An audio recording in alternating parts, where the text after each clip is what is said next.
Hi Fad Campers, it's Grace here and I have some new stand updates I'd love to tell you about.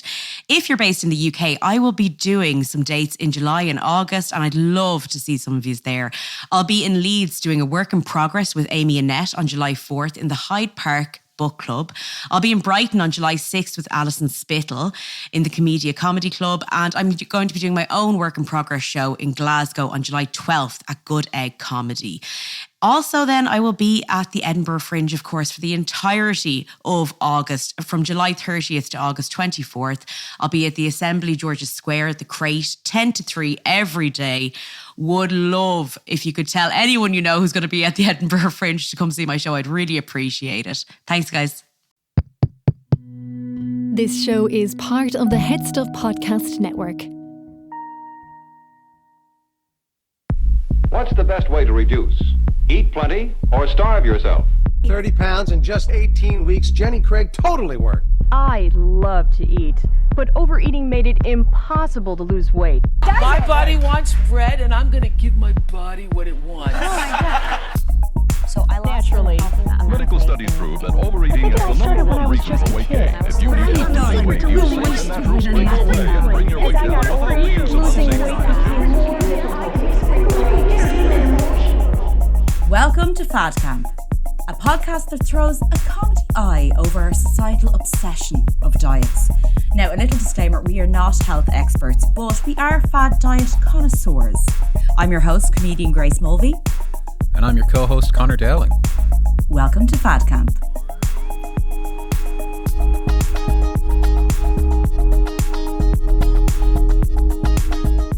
Hello, Conor, and welcome back to Fad Camp. Grace, I'm delighted to be here today. Very excited. Are you?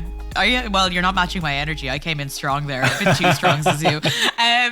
We actually haven't, just a bit of breaking the fourth wall here, we actually haven't recorded in quite a while. So this is like we're doing a kind of fewer episodes at the moment. So first of all, so nice to be back. It's lovely Conor, to be back. how are you? I'm good. I'm great. Yeah, excited to be back. Excited to have this conversation today, but also we've been having some conversations on the side that I'm very excited about, but we're not ready to reveal that info just yet. Yeah, so me and Conor, like, because we had, almost a little break that was like not even intentional, but it was just like a lot going on. And so we were like, we want to do like some episodes. We had some ideas.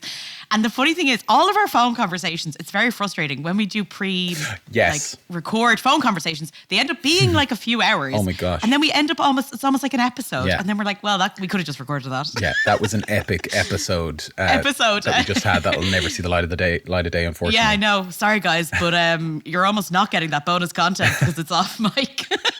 But anyway, okay, so this episode today, guys, forewarned, right? This is going to get a bit personal. Oh, and you can it's tell, getting personal. Oh. Can I just say that's such an Irish way of like, we're getting personal by me being like doing a silly voice. I'm like, getting personal. I'm so uncomfortable. I'm in my feelings. But yeah, this episode I liked is an episode from myself, and it's a bit of a smorgasbord, I would say. I'm going to call the episode All or Nothing, because I tend to, in my life, have an all or nothing approach, and I think it links quite well into dieting. And I want to talk a bit about, I suppose, personally where I am with a bit of like, I suppose, eating and how I feel about my body at the moment, but I'm bringing it into a broader theme. So I just want to warn you here, there will be a bit of chat. I'm getting a bit personal.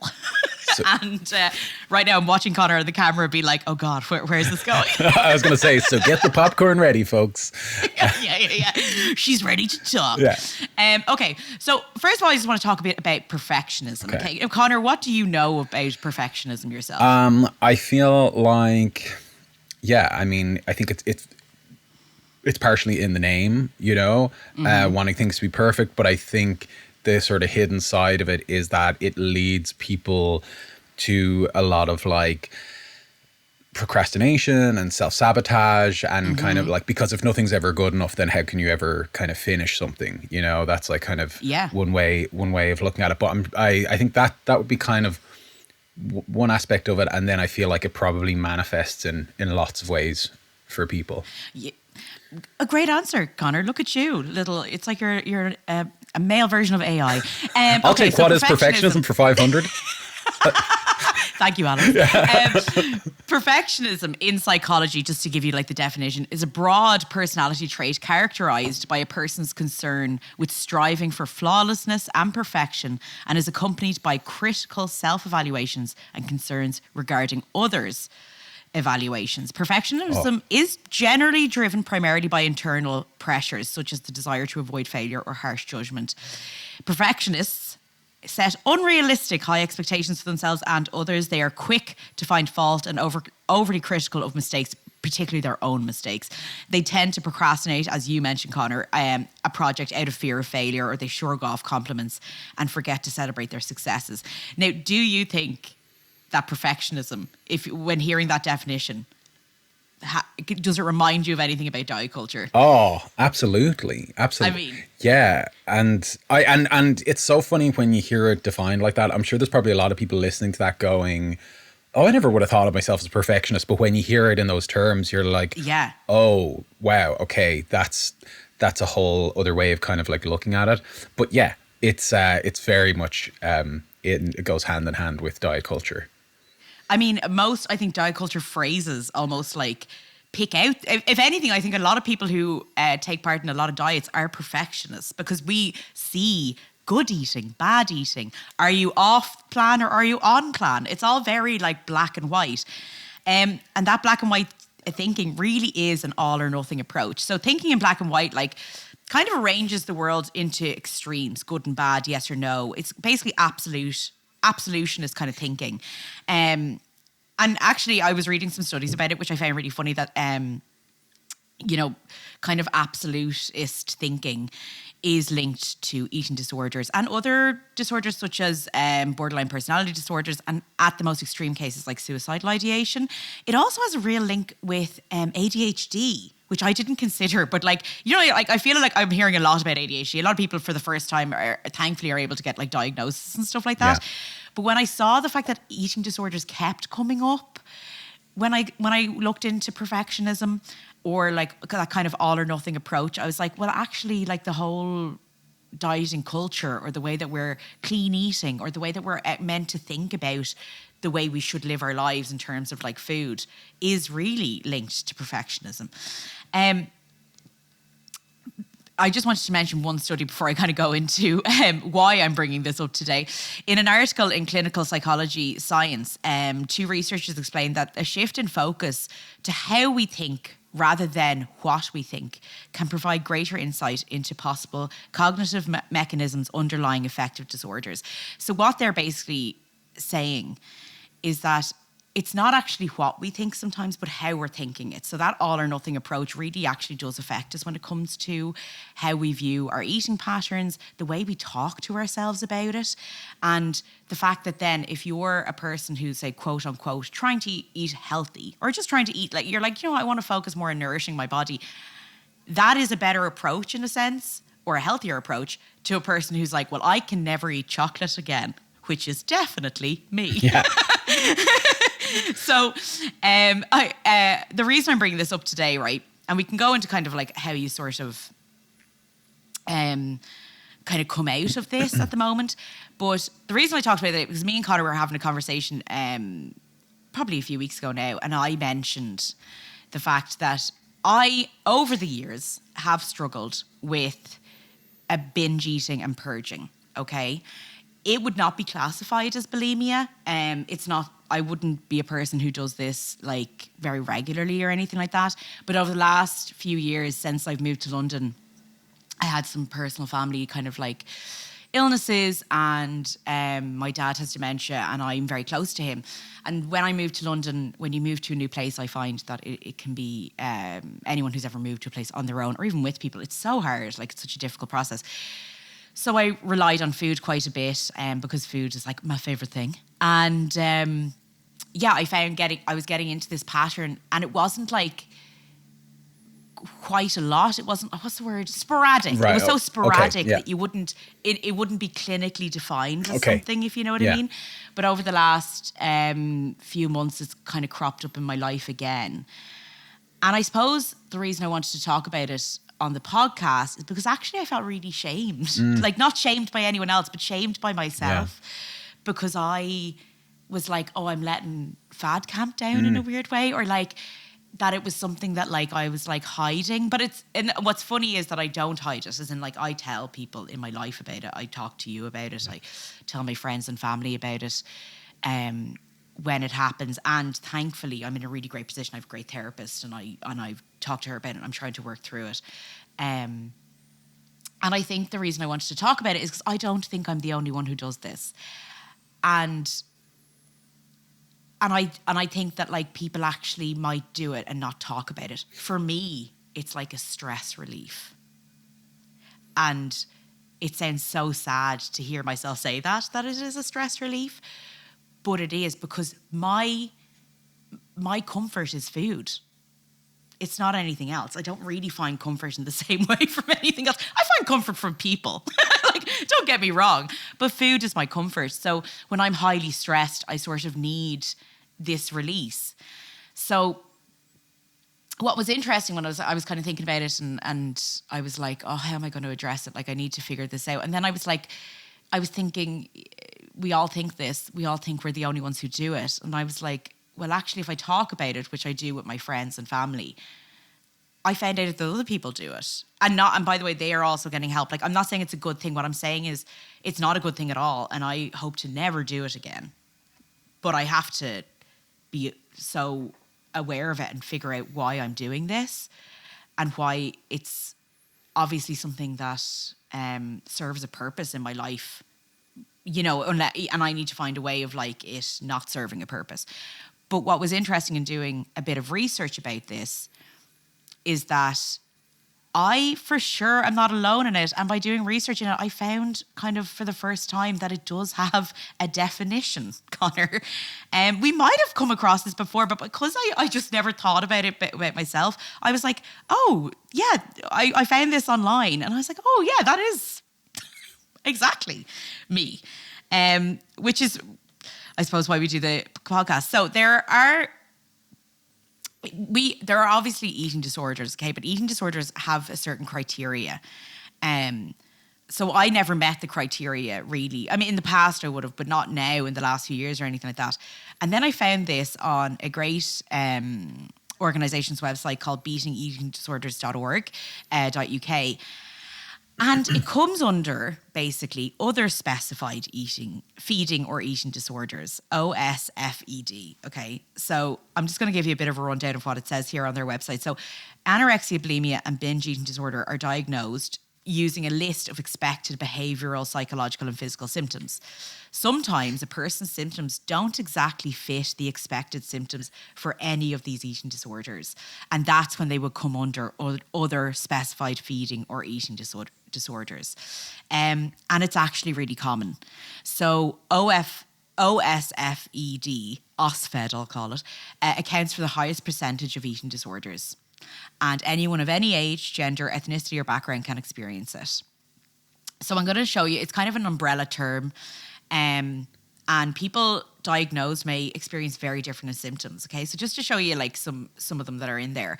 So atypical anorexia, this is where someone has symptoms, a doctor looks to diagnose anorexia, except their weight remains within or above the quote unquote normal range. Yeah. So this is the person who has anorexia and what we perceive as anorexia to be, they wouldn't look like that. Then bulimia nervosa, of a very low frequency or limited duration. So this is where someone has all the symptoms of bulimia, except the binge and purge cycles don't happen as often or for as long as a period as doctors would use to diagnose bulimia. And then the same with binge eating disorder. Someone can have all the symptoms of binge eating disorder, but again, it doesn't happen that frequently and not at the same consistency. And actually night eating syndrome, which I had never heard of, but when someone eats repeatedly at night, either waking up from sleep or by eating a lot of food after their evening meal. So like, what was interesting was when I saw the bulimia nervosa one, but at a very low frequency, I was like, I suppose that is what has been happening to me very infrequently, very on-off, kind of throughout my life at different times, but especially in the last few months for me. And it was actually really nice to read it, which I know this is going to sound so crazy because a lot of people here are probably like, Grace, you were talking about perfectionism like not 2 seconds ago. What is this linked to? I have a real all or nothing approach to many aspects of my life. Whether it's dating, if I'm dating, like I'll be down to Conor, like, I'm going on 10 dates this week. Like, it's almost like frantic dating. Or then I'm not on the apps at all. Sure. I'm not dating, I'm not looking. It's like, well, now I live like a solitary nun inside a convent. And it's the same with food.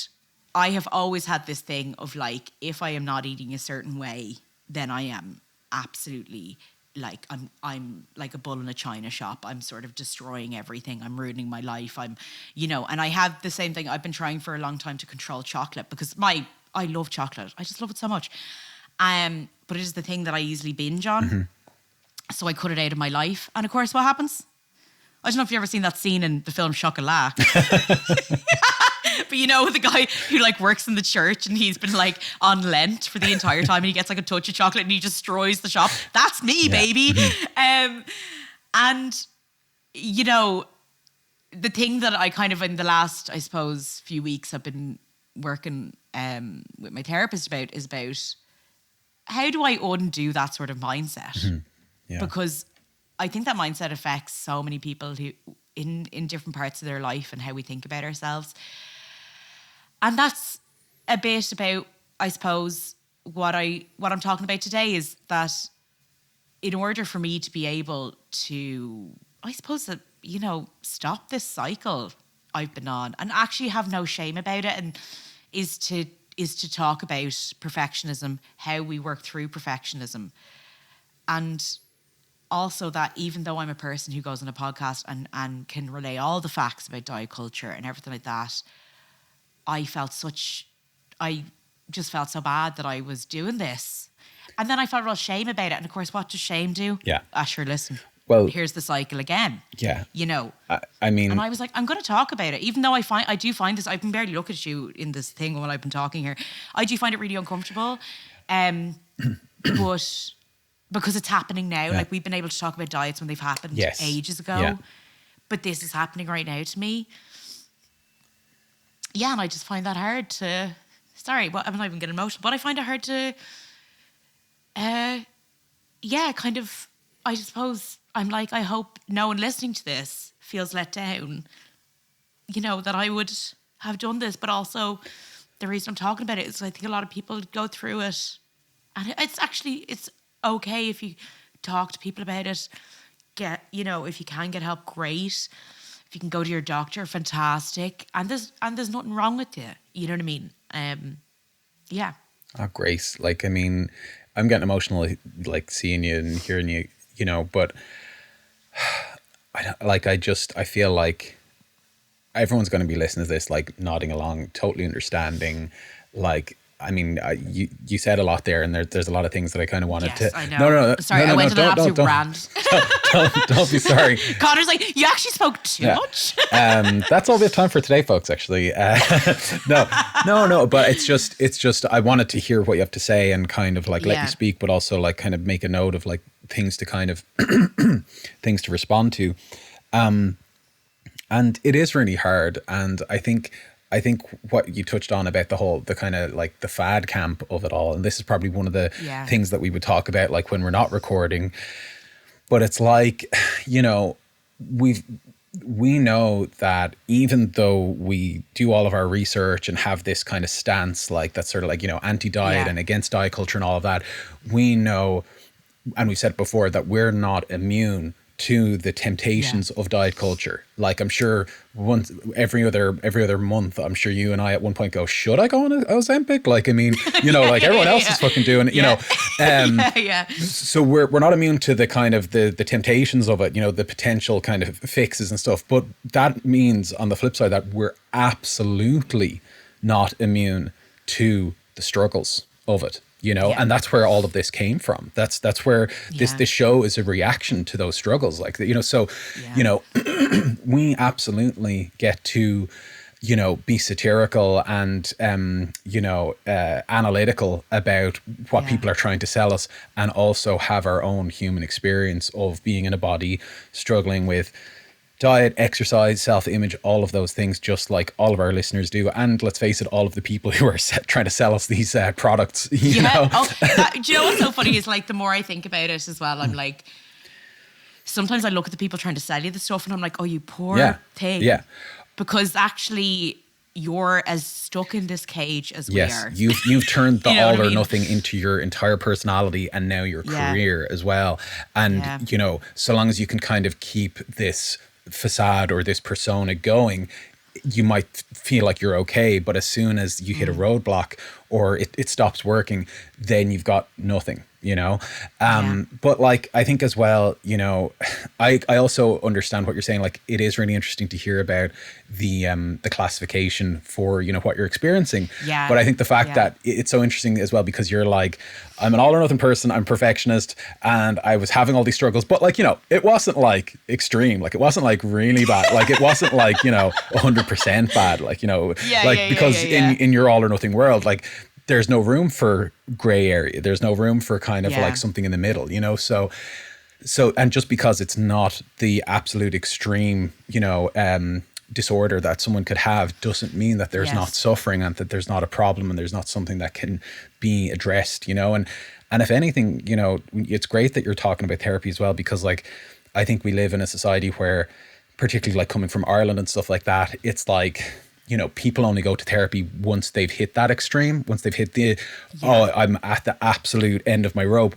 But, you know, what people are saying now is, no, we need to get in with therapy a bit sooner so we can kind of prevent you from getting to the end of the rope. So we're not trying to talk you down off the ledge. We're talking you down from ever even going to the ledge, you know? So it's like, noticing that, I think I've got symptoms of this thing. It is recurring. It is serious. Yeah. And I am concerned about it. And it's very admirable for you to share it and to, you know, to say it to the listeners and all the people, because it's a vulnerable thing to share, you know, it is. Like, I mean... Well, thank you. I am admirable. Yeah. I like, because I was thinking like, so much of what we've talked about has always been in the past. And so when you have things in the past, it's like, then we can just take the piss out of it. And like, also it helps us understand what happened to us. When you're going through it, and this is something that like, I have been going through, like, probably from my teens, like whenever there was like a real high pressure time in my life. And I've experienced, which my new show is all about, guys. Did you hear We're All Going to Die? But I talk about it on stage weirdly. But Edinburgh Fringe 2025, August 2025. Hey girl, going to Edinburgh Fringe. But, you know, I talk a bit about it, but like I, you know, I've had experienced a lot of death, and my dad now has dementia, and I love my dad. He lives in a home now. That's been really hard the last few years. Those things come up, and like, we all are going to have these things that happen to us in life, and suddenly there's high stress. Your emotions are all over the place. And you're going to turn to the thing that gives you comfort. And for me, that's food. And what annoyed me about myself is I put on weight, which was, again, fine. But I judged myself so harshly. I think what I find so difficult to accept about myself is that I love food. Is that you food? monster? I have friends. How dare you? I know. Who do you think you are, enjoying food, the thing that keeps you alive? I know. But I think it's like that thing of like, you know, on TV when people are like grieving or whatever, they're like, I went out and had sex with 20 hot men, and I'm like, oh, that'd be cooler. Yeah. And I know that sounds so silly because it's not cooler. Those people have their own issues, but I'm like, no, I just want like a cake. Yeah. Like, so I think I look at other people and they might be out, like, it's like they do these things that you think look cool, like they're out, you know, they might sex, drugs, and rock and roll, or maybe, and they're all tough things, but actually, even in films, those things are glamorized. Glorified, absolutely, yeah. They're kind of like, the way I could get over this was by like doing loads of coke, and you're like, okay, like, and you went out and partied and it was tough, but no one makes fun of you in the same way that people make fun of you when you turn to food. Yeah. When you turn to food, it's seen as pathetic. And actually that's what I find hard, because I'm like, because fat people have been made fun of so much and all that, it's made to seem like really kind of trivial. Sad. It's and kind of trivial, and yeah. Yeah. And I'm like, well, during this time when, like, you know, anyone who's had dementia in their life, God, like, you know how tough it is. And kind of because of an accident, we lost my dad like pretty much overnight in terms of to dementia. Like, that was the only way I was happy. And I was, by the way, during that time of eating food, you know what I was doing? accelerating my career, bringing a show to Edinburgh, doing this podcast. Like, you know, like you're doing amazing things and your life is still going and you're still trying. And yet you feel pathetic because what? Something like food gives you comfort. Like, it's so ridiculous when I say it out loud. I'm like, I still went to work. I paid my bills when your life is falling apart. And like, that's amazing. And yet I feel because I turn to food that I'm pathetic. Isn't that? And that's, I think, what like a lot of people, that's where the shame comes from. Mm-hmm. And we've always been made to feel shameful if you turn to food. And I had this conversation with my therapist the other day and she said something so amazing to me. I was like, I just look at other people and I think they're so cool because they don't turn to food. And they don't care about food that much. And, you know, they care about other things or they have many boyfriends. And I am like just a person who like has been single a while and all this. And like, I said, like, I think that's the sad thing about being a fat person is that it's not admirable that you're into food.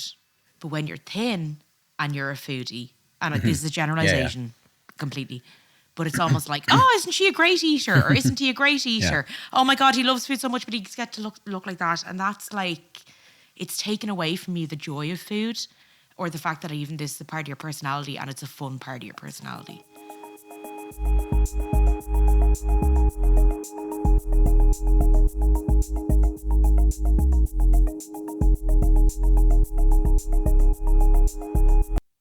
Hi, Fad Camp listeners. Myself and Conor finally got our act together and we have official Fad Camp merch up for sale. We are so excited. Now, my particular favourite is the enamel mug and the beanie, but we have loads of products for sale. So if you want to get any of our Fad Camp merch, please go to fadcamp.myshopify.com. That's fadcamp.myshopify.com. You'll be able to find the link to where our merch is for sale in our Instagram bio and our TikTok bio, as well as we'll have a little link in all of our episode descriptions. Hey guys, hope you're enjoying the episode. If you want to hear more bonus exclusive content for Fad Camp, make sure to log on to Head Stuff Plus, and for as little as $5 a month, you can support our show and other shows in the Head Stuff Podcast Network and hear exclusive content from Fad Camp. That's bonus episodes, photos, videos. It's a really good time, so we hope to see you there. Now, back to the show. Well, absolutely. And like, I mean, I think this is why, you know, like I'm no stranger to emotional eating myself, you know, like, I mean, and I think it's such a conflict because first of all, it's everyone has to eat. Everyone eats. And yes, some people are kind of, you know, there's a culture around it that's foodie. It's, you know, there's epic meal time on the internet where people eat as much stuff as possible, all of that, right? But then, you know, there's people using it. I've at times in my dark times with food felt like it was a form of self-harm, you know, like the way I was eating and with the intention with which I was eating, you know, it was like, I'm like, you know, trying to hurt myself here, you know? Yeah. And it's invisible. No one can see that, you know, and and no one can step in and be like, oh, like, you know, if you are self-harming in a more like, you know, traditional way, people might see, you know, signs of that. Or if you're being self-destructive in, you're taking lots of drugs and you're, you know, going to wild orgies and putting your sexual health at risk, you know, that might show a few signs in your personal life, and people will do interventions. Yeah, exactly. You know what I mean? Like, but if you're just like, no, I'm achieving things in my life. I'm on the outside, you know, people look at you, people look at your life, they go, oh, Grace is killing it. She's living in London. She's doing all her shows. She's had a bit of a hard time with her dad recently. I hope she's okay. But they don't know what your coping mechanisms are because you know, it's kind of invisible, and it's not like alcohol or drugs that like alters your kind of like behavior and personality like publicly that people will be like, oh God, we got to get this person under control. It's just like you can appear to be kind of passing and living in like a functional life with food more than any other. That's so true, actually. Behavior. Because I even think of celebrities, and you would look, you know, you'd know a celebrity is maybe a bit in trouble with drugs or alcohol or partying kind of much quicker than you would with food. You know what I mean? Yeah.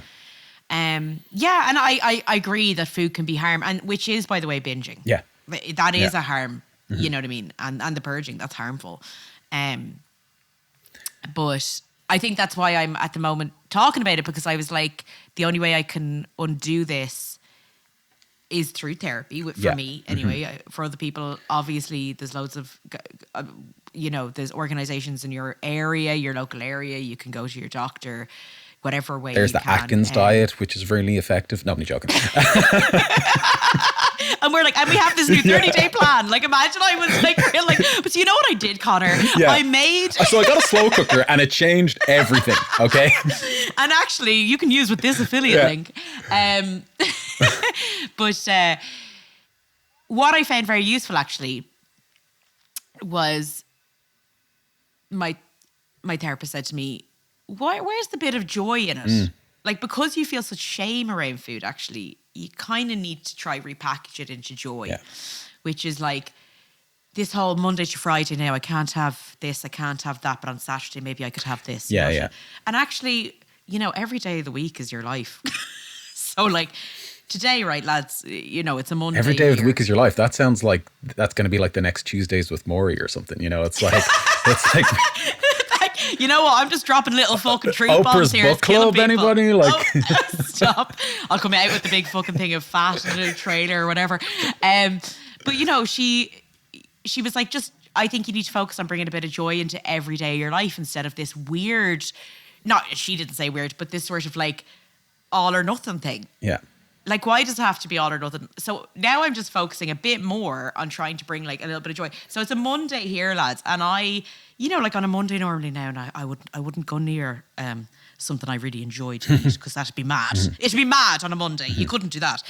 So I got a donut. Like that, there's a donut in my local Lidl. This isn't even an ad, by the way, and I feel sorry for our American listeners. I think they might have a Lidl or two. I think there's Aldi. There might be Lidl popping around a few places. Yeah. Oh, the bakeries in Lidl, fresh baby girl. Anyway, and I was like, you know what? Later, I'm just gonna have a cup of tea and a donut. Yeah. And it's those little freedoms that like, it's a Monday, but I'm not going to let that be like, well, then I might as well for the rest of the week live in a trough of chocolate and then almost harm myself by doing that. Because that's the all or nothing approach, isn't it? That's the all or nothing. If you're bad on a Monday, then the whole week's gone. Yeah. And I think a lot of people who listen to this podcast who are aware of diet culture, and I think anyone who is a fitness person, who is you could work in the fitness industry, you can work in the health industry. I think it is the perfectionist type of people are attracted to diet culture quite a bit. Yeah. And I actually think we've been probably lied to a little bit about how, they're always this idea of how people who aren't in control of their eating all the time are somehow like lazy. And I'm like, I actually think it's the opposite. I think it's quite high functioning people. I think it's a lot of people who are quite perfectionist, really struggle with food and exercise because it's that all or nothing approach that we come into it with, where if you don't work out 4 times a week, well, you're sure you didn't work out at all then. Yeah. But you did. Absolutely. You know what I mean? Like that whole thing, or like, if you went for a walk, you didn't go for a run. Like that thing. It's like there's these plans that were like, well, we don't stick to them rigidly. We didn't do anything. Yeah. Is, I think, a real problem in the diet and fitness world. Very quickly, I'm going to tell you this story that happened to me because I did tell you, Conor, but I just thought it was very funny because I'm obviously in this moment of trying to undo this sort of stuff. As I've said before, I go to a lot of fitness classes. And if I don't want to do a movement, I simply will ask them to give me another movement because I don't want to do that. So I was in a gym and it was a big class and very kind of, they take it quite seriously. And we were doing like a 40-minute workout, really intensive stuff. I'm the biggest person there by far, right? And part of it we were going to be doing, there was no breaks in the 40 minutes. So as you can imagine, intense. Yeah. Oh, I'm getting tired just hearing just listen to it, like absolutely. And it's a mental game. Like for me, I'm like 40 minutes of this fucking shite. All right, let's go. But anyway, part of it was we had to be doing these, they're called broad jump burpees. Like even the sound of them. Yeah. I don't like too many words for one exercise. It's far. If you have to use more than 2 words, I'm not doing it. But broad jumps and burpees. I hate burpees frankly, I've done too many of them in my life for my liking. And I don't particularly think I need to do burpees. And broad jumps, I don't like doing them, right? So it's a combo of those. And I said to her, I was like, here, listen, I don't want to do the broad burp jumpies. Can I do something else? And she goes, oh, do you have an injury? Is there a reason? And I said, I don't like them. And then she said, that's not a good enough reason. Or she said, that's not an excuse. Yes. And so I went, oh, it is an excuse. It's a reason. And then she went on, there was a lot of people that she came back and then she asked me to show me a burpee.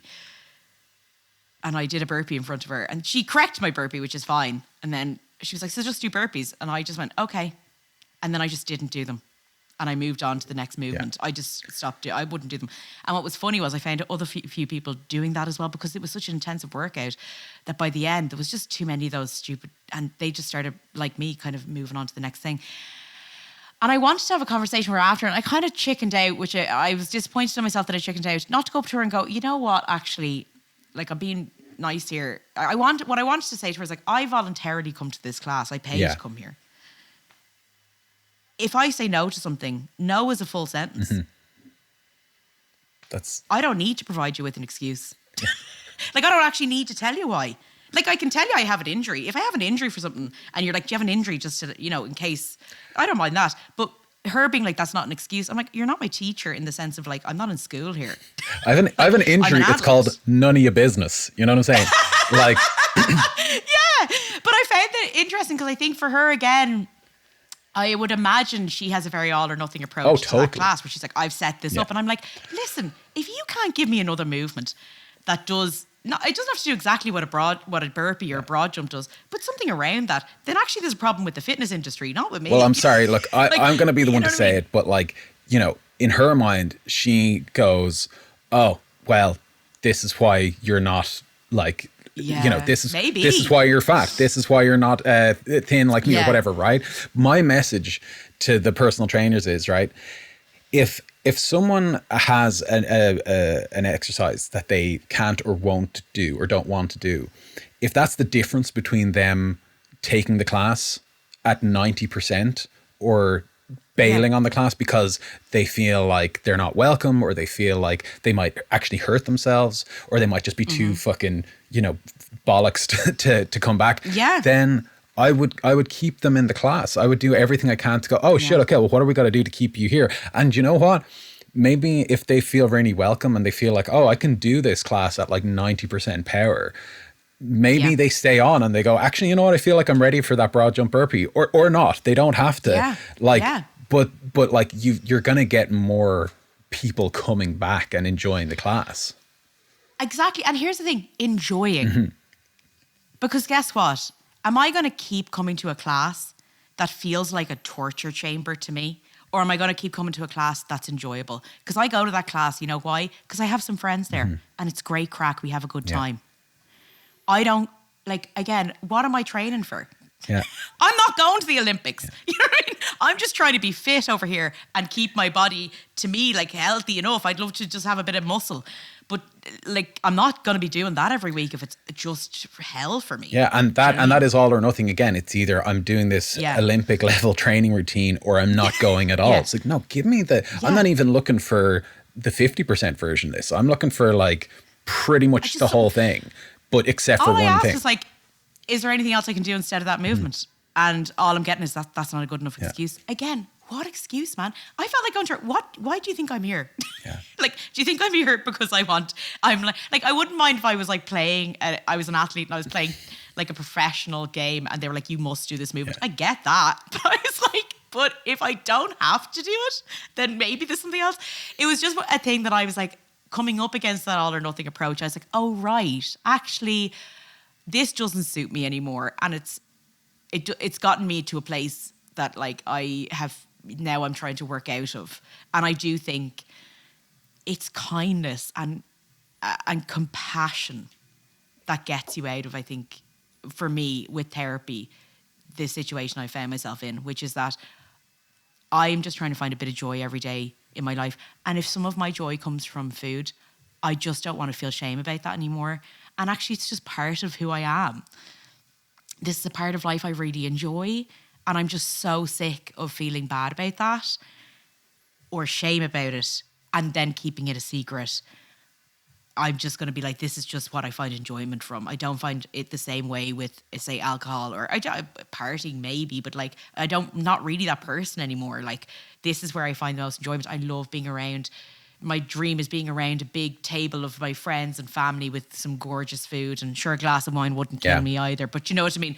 That's my idea of heaven. So what's the problem with that? I mean, like when you say it like that, like, I mean, it really, like, you know, if enjoying food makes you a bad person, then lock me up along with the entire population, because not only are we like literally hardwired to like seek out and enjoy nice food, like so we can live, but also like it is like societally, like, you know, there's a restaurant on every corner, there's fast food everywhere, like, you know, it's like eat, spend, and then we're feeling like a dickhead for getting involved. Like, no, it's like it's you're totally right with it being the all or nothing thing, because it's like I can't just go and like enjoy a McDonald's. It's like, no, I don't eat McDonald's that much, so when I do eat it, I have to like sicken myself with it, you know, because for multiple reasons, but partially because it's like, this is the only time I'm going to have this, and also wanting. And then there's a desperation to your eating exactly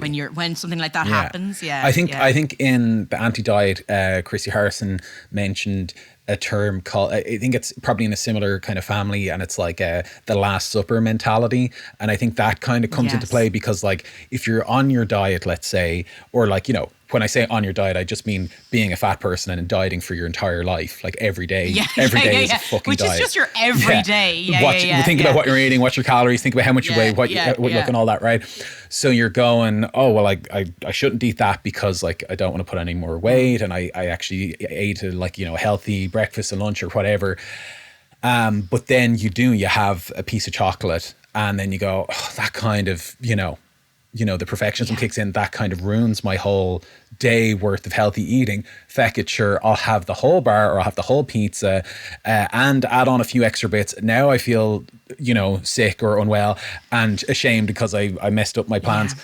Oh, well, I'll start tomorrow. I'll start again tomorrow, you know, and it's like, so you end up just kind of adding more into that kind of Last Supper. Well, sure, in for a penny and for a pound, like, you know, it might as well just go to town now, you know?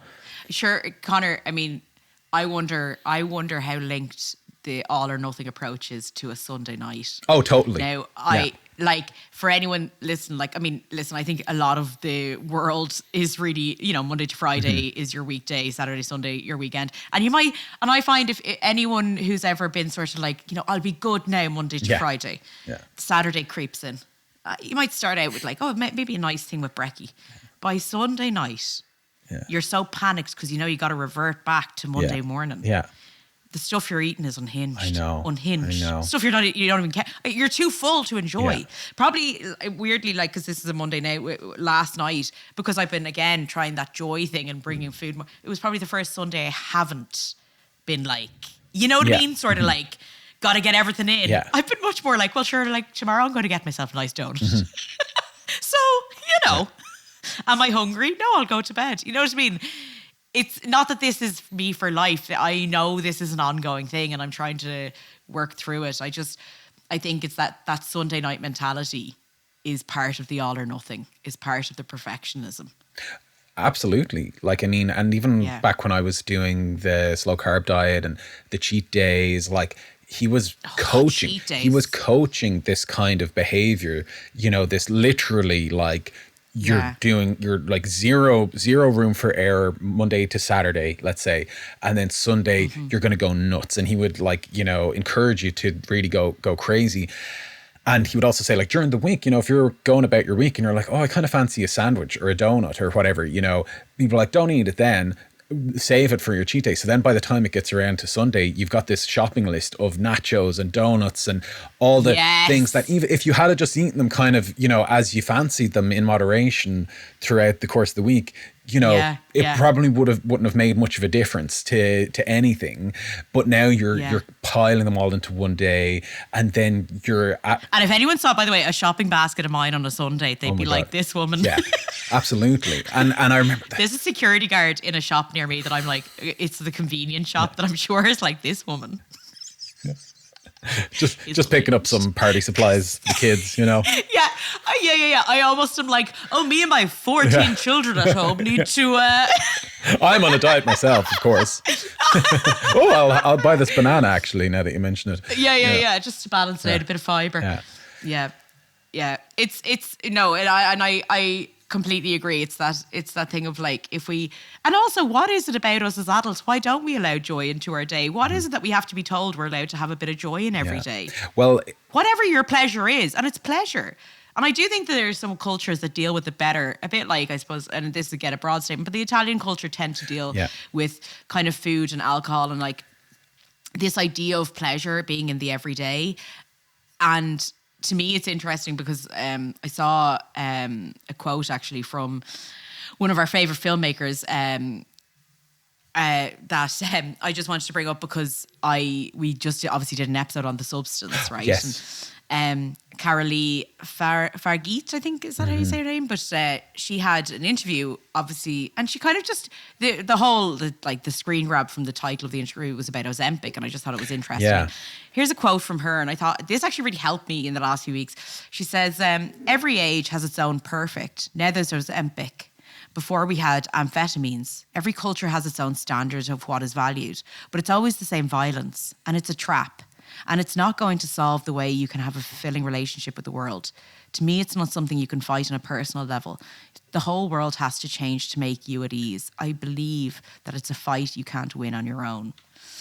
And what was interesting, she kind of brought up Catholicism with it and the fact that we've gluttony, and something that, like, as a person who was raised Catholic and from a very Catholic country that Ireland was when I was growing up, gluttony is one of the major sins. Yeah. You know, Lent, you go 40 days without the things you enjoy. Oh my God. And then, by the way, in Ireland as well, we have St. Patrick's Day, which is in the middle of Lent. So we don't even, we kind of give ourselves a day off. Oh, sorry. And that's the day then we binge. Oh, no. You know what I mean? So we have Easter after Lent, which is, and this is, I don't know what it's like in the UK, but in the States, they do not do Easter eggs the way we do Easter eggs. Like, oh yeah. Our Easter egg game is off the charts, I must say. Like, it's pretty impressive. But when I was a kid, like, I remember I'd get 10 of them. I would get 10. I would get like 10 to 15. I'd have them lined up and get the Lion Bar Easter egg and the Time Out, and all the different brands. And for the Americans, sorry, it's an Easter egg, which is an egg that is made of chocolate. It's about the size of your head. But about the size of your head that you get of like different kind of bars and chocolates. So when you get, say, like a Lion Bar Easter egg, you get a big, massive Lion Bar with it. So you just have this collection. And a mug for some reason. Yes. Oh my God. I was upset. Back in the day, they used to give you mugs. But now they've upped the Easter egg game as well. So like now like the Smarties Easter egg has like Smartie bits like going through the egg and stuff as well. So anyway, I digress. And then a bag of Smarties. But that was at the end of Lent. Like, so like it was just 40 days of like going without sweets. MG, like that was just extreme. So that is just again a cultural sort of like learning of what binging is. Well, you know what that's the thing, Grace. You know? And I kind of said this to you, and I really honestly want to explore this more because like I was in Paris recently, spent a bit of time there, had a lovely time. But every corner had a bakery, had a chocolate shop, had a wine bar, had takeaway food places, and like pastries and patissiere and all of this stuff that's just like, so like you're walking around as a fat person going, these are all the things that I'm told I can't have and I shouldn't have when I'm trying to lose weight. Yeah. Yet when you walk around Paris, it's hard not to feel like the odd one out because Parisian people are quite thin. Now, I know we have talked about French women don't get fat and the kind of controversy of that. Kind of under-eating. I definitely don't buy into that kind of ethos, but I do think that I don't think the food is different. I don't think the food is different to the food that we're eating in Ireland or the UK. But so all of those shops that are there, like in Paris, couldn't survive if people weren't buying the products. Oh, you know? Yeah. So I have to imagine that there's some sort of attitude or habitual or habit kind of related thing that allows people to just enjoy those things and not be like, oh my God, I ate the baguette, I'm the worst person in the world, like that's my terrible. And that's, by the way, perfect. No, Conor, perfect French accent. I was just there for a month, so like I've got it down to a T. But you know what I mean? It's like they're not going around beating themselves and going, oh my God, I just had a chocolate croissant. Oh my God, I just had this and that, the other thing. But they are buying it, and it is like it's a tradition there. So like I just feel like there's something about the way we kind of consume it and think, and the way we kind of like approach it, feel about it that makes it a problem. And that's what I mean about, even though, and it's the kind of the same thing I was bringing up about Italy as well. Yeah, that exactly. Kind of like, this is a country that like adores pasta and bread and these things that we've been told, oh, well, if you eat that, you're a piece of They're shit. illegal, you know what I mean? And you're like, foods in the fat community. They're illegal. They're banned. Yeah, but not even illegal foods in the fat community, illegal foods in the clean eating. Yeah. You know what I mean? Like, there's a lot of people that I would look at and be like, they've never been fat people, but for some reason they're like, well, I can never touch a piece of bread because that would be awful. They would laugh in your face in Italy and Spain and France, like, for thinking like that. But that's the thing, it's the thinking of it. And actually, that's what has affected me more. If you take away even all the body image stuff, it's the fact that when I am upset and when I am stressed, it is the judgment of what gives me comfort, and it is the judgment of what I'm eating that affects me more than actually the food. Yeah. And I think that's what it comes down to, is that that's what I mean about when we were talking about perfectionism. I mentioned that quote earlier. It is the way we think, not what we think. Why is it that like the moment I feel this stress or emotional upheaval, I'm like, well, I have to control my body because I can't allow it to get bigger. And then the problem is food. And that's just really sad, because then actually you're taking away your comfort from what is a really hard time. Yeah. And like, we're all going to go through hard times. And, then I've kind of not come through this hard time because obviously my dad is still ill and everything. But like, there's times then obviously it becomes part of your normal, and you're, you're getting on with life and you have some good times. And then suddenly, because I was a bit bigger, I was like, well, time to beat the hell out of myself. Not hug yourself and be kind to yourself and go, wow, look at you. You got through that really, really tough time there. And you're living, and you've got friends, and you've got family, and you got a good career, and you're no, none of that. You gotta then be like, well, you put on some weight, and now it's time to really, what I mean? I feel like we need, because we've kind of talked about it or alluded to it at times, like the idea of like, intuitive eating and stuff like that. And I feel like there's probably some wisdom there, like, to kind of combat these kind of feelings, because like my gut tells me that, like, look, if someone's going through a really hard time, and the thing that is going to bring them a little bit of comfort is having a treat, and like, these treats tend to be things that we kind of enjoyed as treats as children, soft, like marshmallows, cakes, donuts, things like that. Yeah. They're very comforting kind of things. And there's a psychological link to childhood, right? Mm-hmm. But like, I just feel like there's, the way like in therapy, like, or with like CBT, like they really want you to get you to like feel your feelings, like, and not like, if you feel anxiety, you're not just gonna like run off and have a cigarette. You're gonna sit there and kind of like let the anxiety kind of flood into your body and go, oh, I'm feeling anxious, and then it kind of burns itself out. But I just feel like there must be some kind of way that's just like, look, I'm going through a hard time, I'm gonna have a little treat, and that's the end of that. And not, oh, I'm going through a hard time, I need to have a treat, and I need to have another, and I need to do it to the point of like oblivion. Well, yeah. Yeah, and I think like, because listen, you have to feel your feelings. Yeah. We all like to get away from them sometimes. Here, I've shoved TikTok in my face sometimes. Absolutely. I'm like, I would like to see 10 funny videos about a cat so I don't have to think. We all do these things to distract ourselves, but yeah, you have to feel the feelings. But that's what I mean, though. That's kindness, Conor, versus like, you can eat to almost push the feelings down. Yeah. Or you can eat out of kindness and comfort. I think that's different. Because even if you overeat out of kindness and comfort, it's a different kind of eating. And we know what that is. If you've ever been through it, because we've known the shoving it in your mouth before you can even taste it. You've known the eating, and you're not even like enjoying what you're eating. You're just like, what can I eat next? And it's a panic mode. Or there's the eating where you go, do you know what I really fancy right now? Yeah. Mm-hmm. I actually fancy a big Easter egg. I actually fancy a share size of M&Ms, and you know what? Yeah, I'm going to eat it all, and yeah, it's actually okay because I really want that. And that's okay. Yeah, you know what I mean? exactly. Like, even if it is overeating, it's still okay because it's with kindness. And you know what I mean? And you probably then won't do that every day. Like, because it's not a restricted thing. Because again, on diets, when you restrict something, it becomes an obsession, a food obsession. You know, they did all those studies in the Stanford college or whatever, and it was like, it was like when they starved people or they gave them like extremely low calorie diets, they found that the guys were like cutting out photos of food in magazines and stuff and like sticking them up on the wall, like becoming obsessed.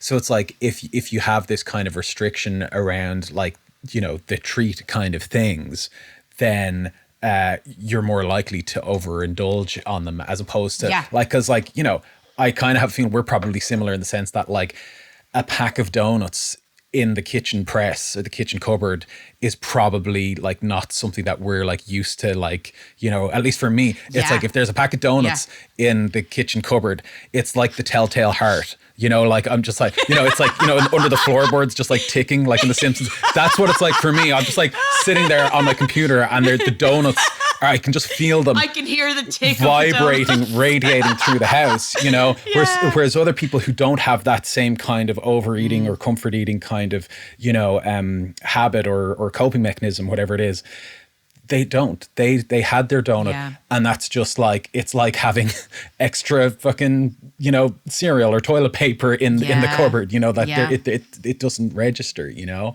But I would know. Imagine we use toilet roll the same. I know. I couldn't even know. I was like, oh. The toilet roll sitting there. No, you're so right. You're so right. And like, again, that is, and I suppose it is intuitive eating. And I suppose we do have to talk about it at some point. We haven't, because I suppose for us, it's like we've always kind of talked about things that we've done and ridicule and against satires. It's very hard to be like, come in with the vulnerability and go, I suppose we should look at this. But to end this episode, right, because you know, we're coming up on time really. I wanted to just say, first of all, thank you for listening. I did find this, you know, even me and Conor talked about it, and you said to me, you were like, listen, you don't have to talk about this, and if it's too hard. But I weirdly, even though I've cried, which I don't think I've ever done on the podcast, so you're welcome, is that it actually does help me. Like, I'm not saying this to sort of be like, I'm so brave. This is something I'm experiencing, and I actually am in a pretty good time right now. I've been feeling pretty good, and it does help me. And I hope it helps you listening to it. If anyone out there is kind of experiencing something similar, you know, I just want to say the advice I found again on this website, which was about where I found the definition of what it is, the way of kind of like combating it in a way, which is obviously maybe contacting, as I mentioned, any eating disorder organizations, going to your GP, maybe talk. For me, I found it very handy to talk to friends and family. I'm just open about it because I want to take the shame out of it. But also is just kindness. And this is from their website, okay? It is also vital that we learn to be more self-compassionate and show greater kindness, less judgment towards our physical selves.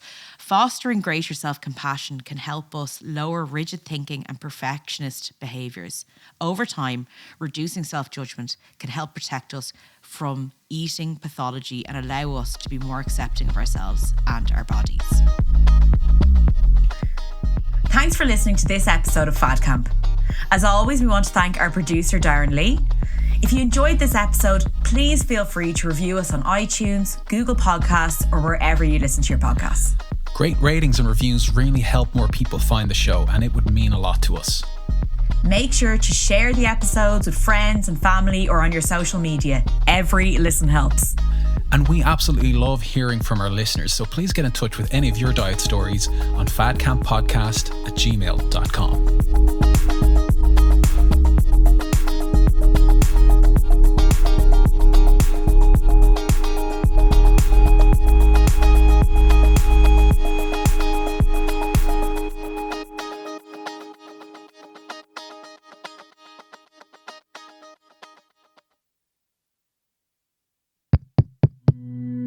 This show is part of the Head Stuff Podcast Network, a hub for the creative and the curious. Shows are produced in association with Head Stuff and the Podcast Studios Dublin. Find out more or become a member at headstuffpodcasts.com.